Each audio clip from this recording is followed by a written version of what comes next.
Hello, welcome to Lighthouse Therapy Hub. Today we are looking at DLA, which is Disability Living Allowance. It's a benefit that you can get to support your children if they have a disability. It gets paid to you. It's not done on any like tax and any other benefits. It's purely on the need. They don't need a diagnosis of anything. It's as I say, it's really done on the needs of the child, and that's how it is calculated. It's split into two parts. There is the daily living part, and that is about how long. Most of the assessment is done in time, essentially. So we're looking at the level of care your child needs additional to somebody of a similar peer group. Obviously, your child's age and stage might be different to them. So it's done on the activities of a normal 3-year-old, of a normal 9-year-old, normal 15-year-old.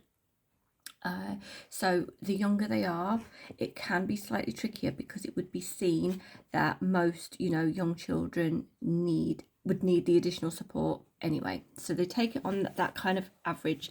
So what we're looking to do is prove that your child goes beyond that of, a normal child in their normal age and stage. So yes, daily living is the time it takes to meet basic needs around food, medication, physio, hygiene, getting dressed, and where they are and the level of input that it takes from you as a parent carer to support them. Now that can range from prompting, reminding, having to mentally think, oh, they need a bath tonight, and how am I going to make sure that happens, because it might be for our children that we can't just run a bath and in they go. It could be that we need reminders. It could be that there's a routine that sits within the bath. It could be that once they're in the bath, it's really hard to get them out of the bath. So really think of it as, I suppose, if we think of that sort of, timelines that we're taught of in school, of that sort of start to finish point and all of the activities. You have to list the activities, but if you think mentally, actually, that you're starting that process much earlier probably than, being able to run a bath, leave it for 5 minutes, get the kids, put them in the bath, wash their hair, and out they come. So yeah, daily living on time, and as I say, if we think of each task and look at that time it takes, and you'd be surprised how quickly it adds up. The second part is done on mobility, and that is about manoeuvre. It's more about the physical disability. You might find that you maybe don't score too highly on mobility, but do think about their safety, their road safety. And again, I think with our children, we work so organically and in tune with their needs that sometimes we forget that the things that we've put in place often accommodate these needs, and yet another family could get on the bus, could get a taxi, and go to these events, go out to these bits and pieces, access public transport, not be fearful that they might run off, escape, hurt others, hurt themselves. So yeah, mobility is more about their physical body moving about, though that is where it's kind of the core of it is. But yeah, do think about how safe it is for them to get around about as well. So in terms of daily living and the mobility, what can be sometimes floated around is kind of have that worst day scenario in your head. What I would say is think of an average, not their average day, but what they're like from that sort of peak. So have that peak dysregulation or sort of impulsiveness, risky, have all of that in the back burner, but you're thinking about not them super chilled and mellowed out and not that heightened. You're thinking about that average day-to-day time it takes to do the tasks and their risks. And then what you can do is in notes section further down is you can highlight that on occasion or at times if everything else happens, so it pushes that need up. But they would be looking at kind of how they are over a week, over a day. As I say, it's all done in time, so it's really about, you know, it might be worth keeping a diary for a week as well, or even just a day, you know, just following them about, taking a note, having a look on your watch, having a look at how long these tasks are taking. So daily living covers how they are in the day and how they are overnight as well. Obviously, if your children go down to sleep and, you know, sleeping isn't an issue, then only focus on the day. But again, look at how long they're taking to go to sleep. They, again, going on the ages and stages, they look at sort of night time between 11 p.m. and sort of 6, 7 a.m. So if your child is, you know, disruptive within those hours, or if it's not that pattern doesn't suit your family, you know, you might have younger children, you know, that need to be settling much earlier than 11 p.m. and, you know, trying to manage, you know, a dysregulated child at, you know, 9 p.m. when you've got, you know, a younger sibling that's wanting to be asleep at 7 is a lot. And, you know, it can take on your impact as well. Like for us, we're normally trying and, you know, or for me, I always try and, you know, be winding down from about 8, ready for 9, because I'm up so much earlier for schools and things. So, you know, you can make that statement that, you know, for you, your ideal bedtime is, you know, and anything that impacts yourself as well. We're looking at the words in terms of attention. So how much attention does your child require to do these tasks? And this, when they look at the frequent attention, you're looking at around 3 times. So if they need support with something around 3 times, they need frequent attention. Then you're looking at continual supervision for a task as well. So there's sort of the area where they just require attention, then they require frequent attention, and then they require continual supervision. So that's how, if you think of these tiers of how much you're supporting, you're scaffolding, you're holding their emotions, you're holding them physically, you're, you know, aiding the whole scale of them. Nighttime, as I say, if they're sleeping through, then, you know, that's okay to state that they're sleeping through. If they're not, they're looking at around disturbances 20 minutes or over. I know with one of my children, like if they wake up, you know, 2 hours later, you know, that they're still awake. If it's not, if they're waking up for short periods of time, you can then cover it that if it's short periods of time but frequent, so again repeated, so, you know, 2 or 3 times, that could then break into the nighttime criteria. Bodily functions, anything to do with the body: breathing, hearing, seeing, eating, drinking, walking, sitting, sleeping, taking medication, playing, you know, being themselves. So that's what you're looking at, sort of them, and how much as an adult you are there structuring, really supporting, guiding, how much tactile and physical interaction it needs, as well as the mental space to hold them. And I will cover mobility afterwards.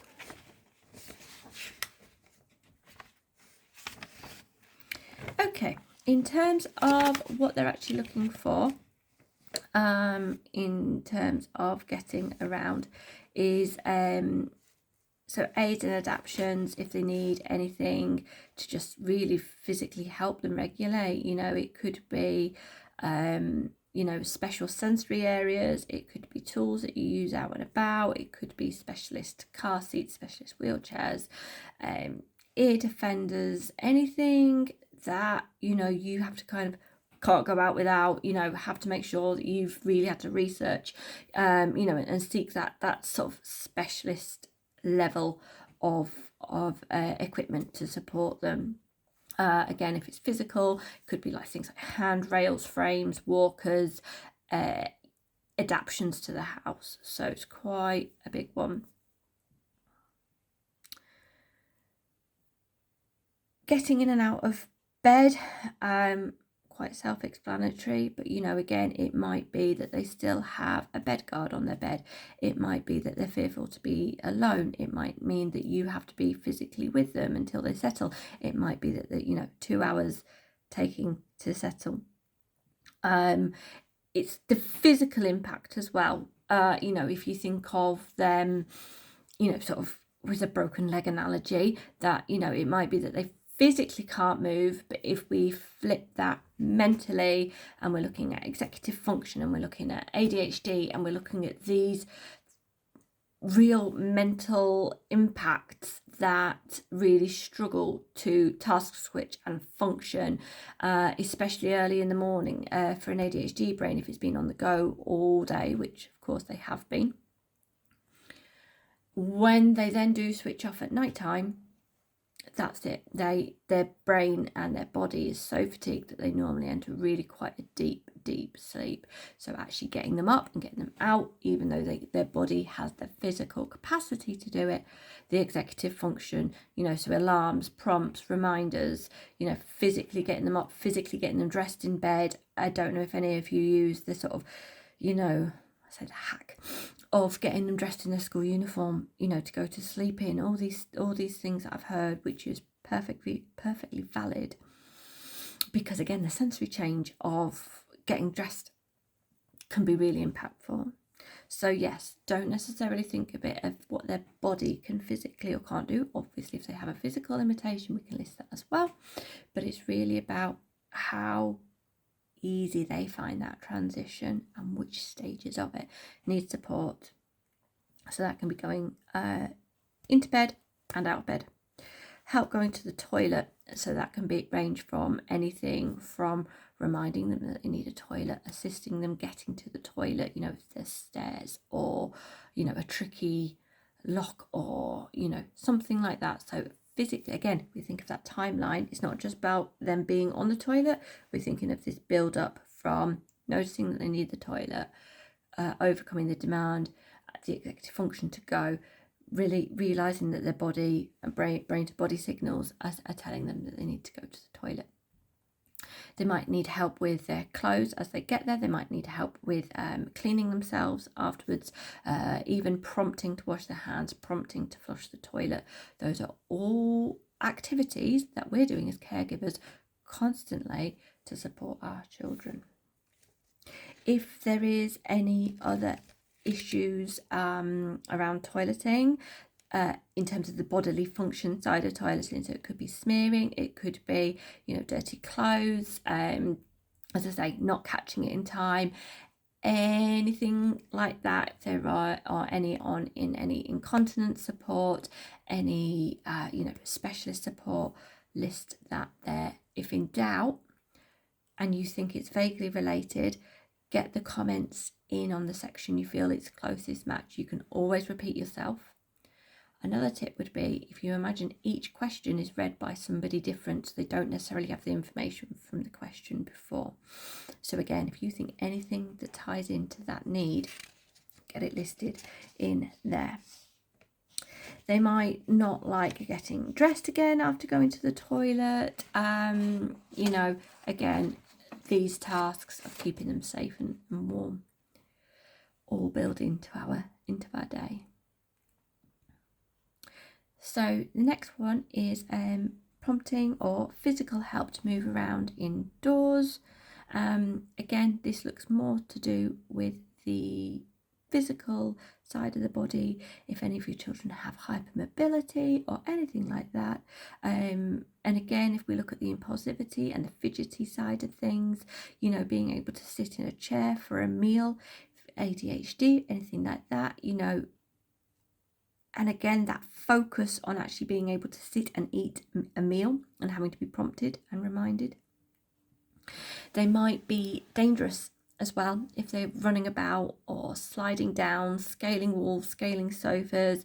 So if they're doing any sort of dangerous activities as well, that can be marked there. And lastly, we would look at sort of self-injury behaviours here as well. They might be hurting themselves on the furniture, on the wall. Yeah, that general keeping them safe within the house is what we're looking at. Again, how many times a day do you have to do it?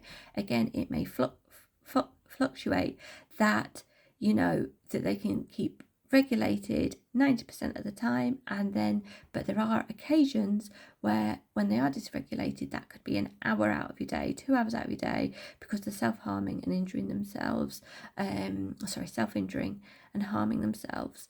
And what I would do is I would count that as, again, if we break that up over the month, so if it happens over the month for the week, then you take sort of, 15-20 minutes into that week, but again, you can pop it in the notes section as you explain that, there has been repeat occurrences of these peaks and troughs, and then when it does, crisis hit, which can be seen to be, once a week, once a month, then you are spending that additional time with them. Being able to wash, bathe, shower, sort of an extension on that, on the toileting needs.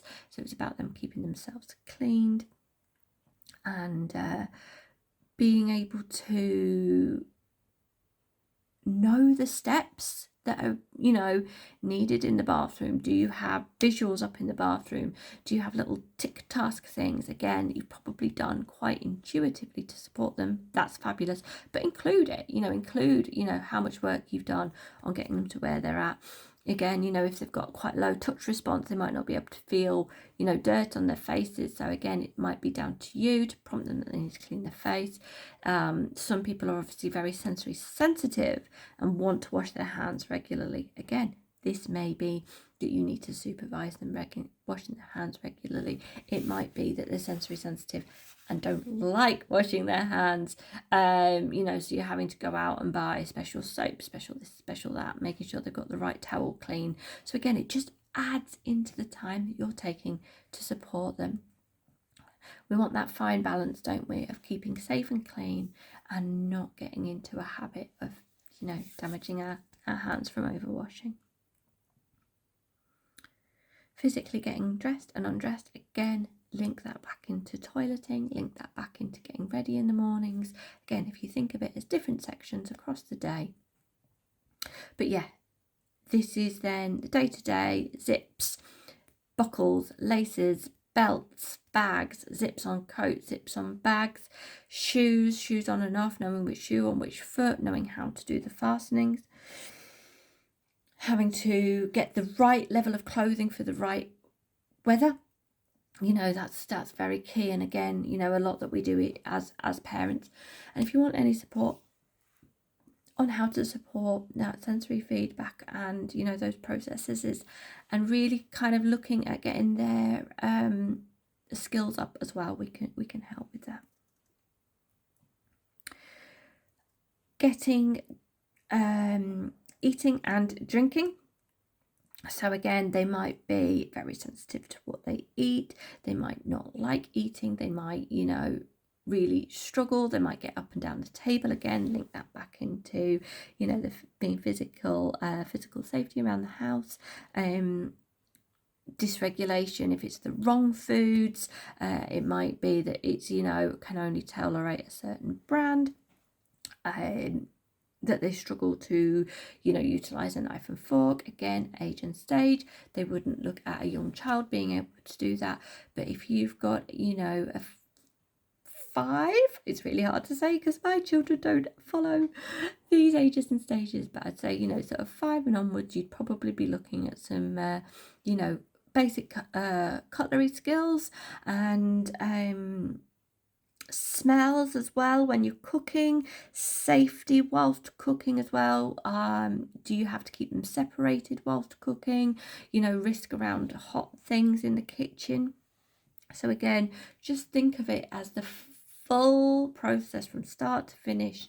Again, you couldn't put, that it takes you hours because you're starting off at, the supermarket to the end result, but really do factor in the additional things that it takes. It might be, that you have to go to a supermarket further away than your closest one to get their favourite, foods. So, you could, look at the time difference between popping to Asda to Morrison's, and if that's another 10 minutes further away, then you've got another 20 minutes supporting them, 20 minutes over the week, or however long you do the weekly shop.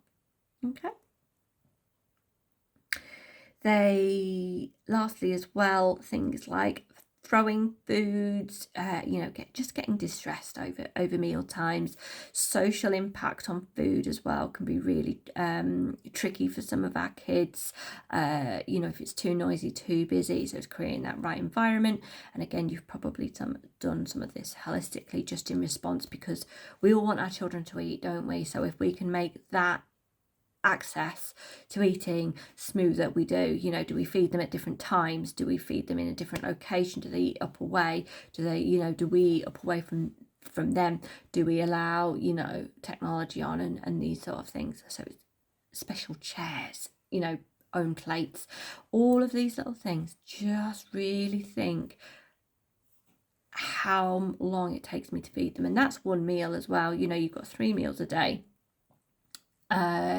So again, look at how long it might be that, breakfast is contained quite easily with breakfast bars or whatever, and, but the dinner takes a bit longer. That's okay as well. Just work it out as an average and look across the day. Then we've got physical help to take medicine or participate in therapy. If your children don't need any medication, if they don't need any therapy, then do leave that blank. But if they do have any physio, again down hypermobility, ADHD medication, even some vitamins and things, just to try and, because obviously if they're not eating very well, likely, the vitamin gummies and things. So again, even if it's a small amount of time, if you're still having to do it, and be there, prompt, encourage mental functionality for yourself to remember. So again, it might be that it's only 5 minutes, it might not count for much, but it just allows the assessor to build up that bigger picture. Difficulty in hearing. Sometimes we can struggle to process the information. Sometimes they don't have the functionality to be, concentrating on one thing and listening for yourself as well. So it might be that their actual hearing is okay, but obviously if they do have any physical difficulties in hearing aids, please do state that.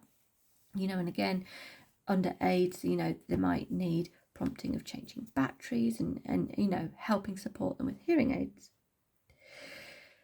So yeah, again, we're thinking about safety. This is more to do with in the house rather than out and about, but if they can't hear you, that again is a real trigger on their safety, and it means that you're going to be having to do more signs, symbols, different tonality to things in the house to be able to gain their attention and keep them safe. Speaking, they might be pre-verbal, and they might be selective or situationally mute. They might have a stutter, they might just not have the confidence to talk in great detail. And again, this is all about communication. It might be, anxious shutdowns as well, sort of similar to the situational mutism, but again, depending on the child and their needs. So again, it's about the time it takes just to try and engage and be there and show that felt safety, that they've got the confidence to talk to you. There may be tics as well, any verbal stims. You can pop that on there as well. Again, it's not that it necessarily takes up your time in terms of verbal stims or tics, but again, it adds that profile on that, you kind of understanding your child, and there's just a lot going on and they're having to do a lot more to regulate above another child of their age and stage. This then links into communication. So in terms of being able to express themselves, you know, it might be that they have visuals and you know, PEX cards and things like that. They might have, you know, boards and, you know, very tactile bits and pieces. They might, you know, sign, use communication apps. So again, really just look at chunking all of this information is. They might say inappropriate remarks. So again, anything to do with that communication that wouldn't normally sit in, you know, around that sort of average, you know, classroom peer group type of things that does stick out. Okay. Being able to supervise during the day to keep safe, and sort of looking at the substantial danger they could be in if they're not supervised. So again, if they lead to self-harm behaviours, risky behaviours, going back to the, like, you know, looking at not being safe in the kitchen with the hot appliances or the gas on, that you know, if they are near any hard surfaces, that they might bang their heads to get that sort of sensory feedback and try and sort of shake their body out of this feeling. You know, they might be scratching themselves, biting themselves. All of these things, you just need to be monitoring and keeping an eye on them to keep them safe. Again, you're just going to hold that time and just continue to build up how long it is that you need to be with your child hands-on to ensure their safety. They might chew or eat objects that aren't safe, you know, and again, put in statements that, you know, you've tried with alternatives and safe options, but they still find that tiny piece of Lego, they still find that pen, they still go out and lick things rotting out in the garden. That sort of sensory seeking, and that again, needing that feedback to sort of chew and discover, especially that sort of oral discovery can be quite risky, because obviously we don't want them to try anything toxic, and we don't want them to choke as well. So yeah, again, really depends on the child, but you know, we can look at that in more detail if you need. In terms of development, again, you'd be looking at that kind of how their peers interact. Do they notice what's going on around them? Can they feel for others? Can they see the big world? Can they know that other things are going on and feelings for other people are going on?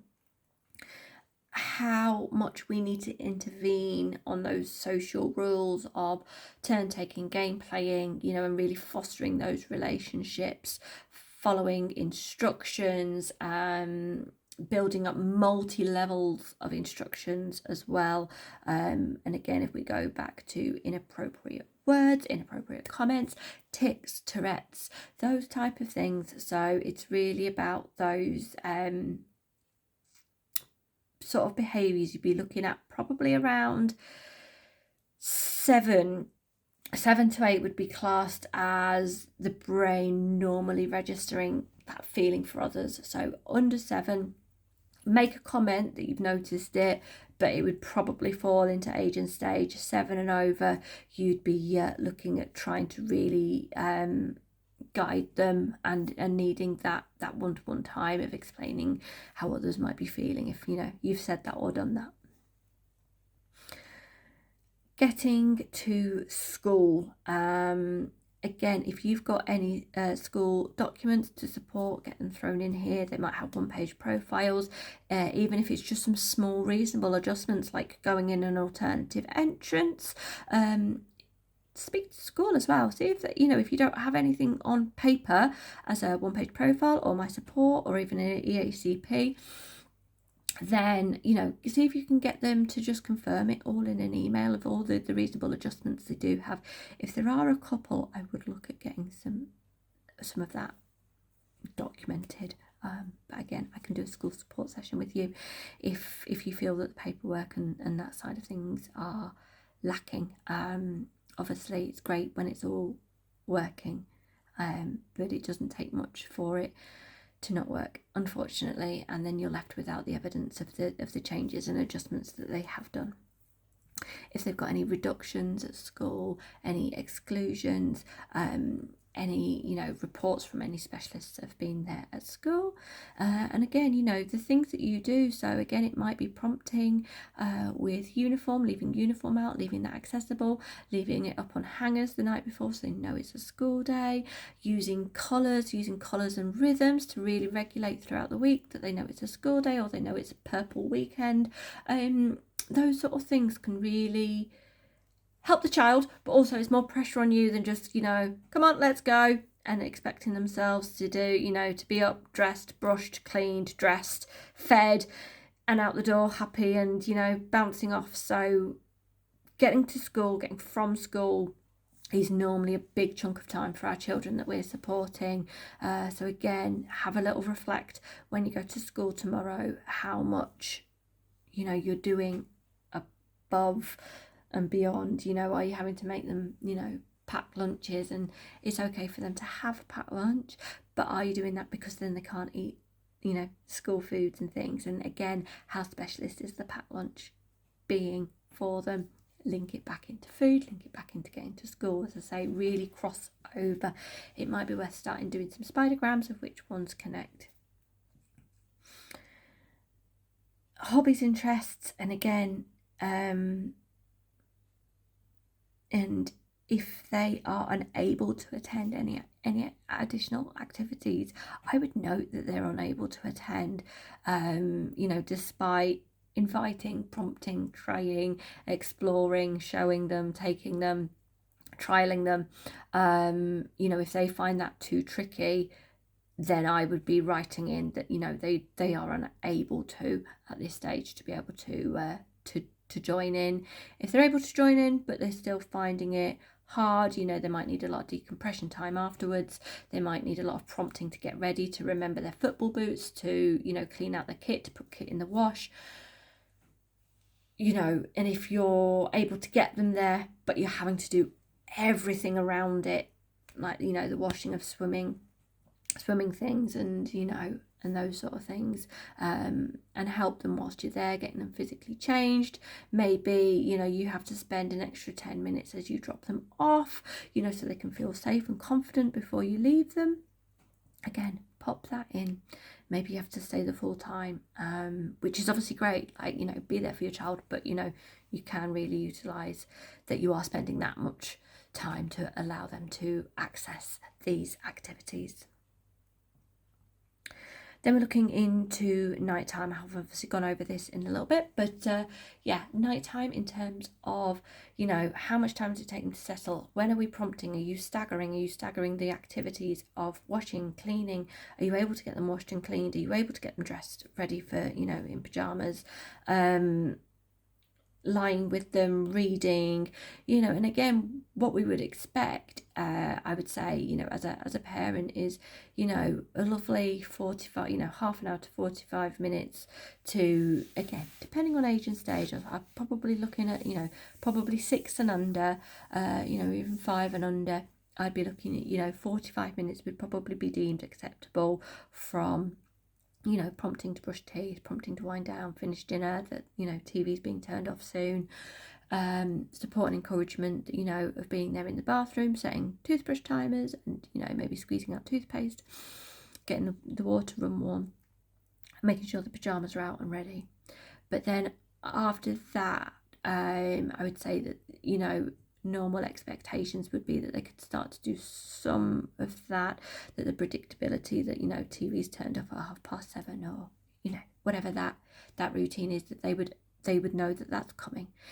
If they know that that's been coming for all these years and they still struggle, and, you know, you're having to give warnings, you're having to take time, you're having to then calm them down afterwards, and dysregulation time can also probably help with actually cushioning some of that routine for you as well. But you know, for now, we're looking at the fact that they are struggling in that moment of transition, that they don't want to leave you. You know, there's your safe space. Again, they might have, you know, multiple aids to settle them at night, from weighted blankets to, you know, a certain teddy, certain music, certain lights, projectors, you know, you name it. If you have got anything that you've found that helps but it is an aid, please do write it down. You want to note if that maybe that they go down at 7 o'clock, like, you know, the most golden child, they know it's bedtime, they're all clean, they're all dandy, they pop them down at 7 o'clock, you think, oh, fantastic, I've got the evening to sort myself out, and yet by 7:15 they are down and wanting to spend time with you, and you take them back up, and then by 7:30 they're down and want to spend time with you. Do you see what I mean? You know, so don't think that, you know, you've managed to get them into bed and therefore, you know, nothing of this applies. You're really looking at any interruptions from that sort of key point of you feel that you, as a parent, you have done, you know, the routine, you've done the stories, you've done the brushing, you've done the nurturing, you've done the connection time, and they're ready to settle down. Again, each child's different. It might be that they're quick to go to sleep, but they wake up at 2 a.m. It might be that they're struggling to eat, you know, and if they're struggling to eat and they're going to be waking up hungry at 2 a.m., they're not going to, you know, they're not going to resettle. So, you know, if they're waking up in the night, as I say, over 20 minutes or over twice, then again, you really want to be popping that in. It might be that they go down okay, but they're up at 5 a.m. you know, and you are then having to be alert and active. If they're safe and contained from 5 till, you know, insert a time that you normally get up, and, you know, you've managed to create that bedroom environment that they know that they're safe to read the book, play with their toys, and that they're not going to injure themselves, that's absolutely fine. But if they're waking up and needing assistance with the toilet, needing a drink, needing, you know, that hand holding from you as a parent, for social emotional support, for physical play, for permission to do, you know, can I watch some TV now I'm up, you know, those sort of things. And again, if that is a frequent occurrence, again, pop that in.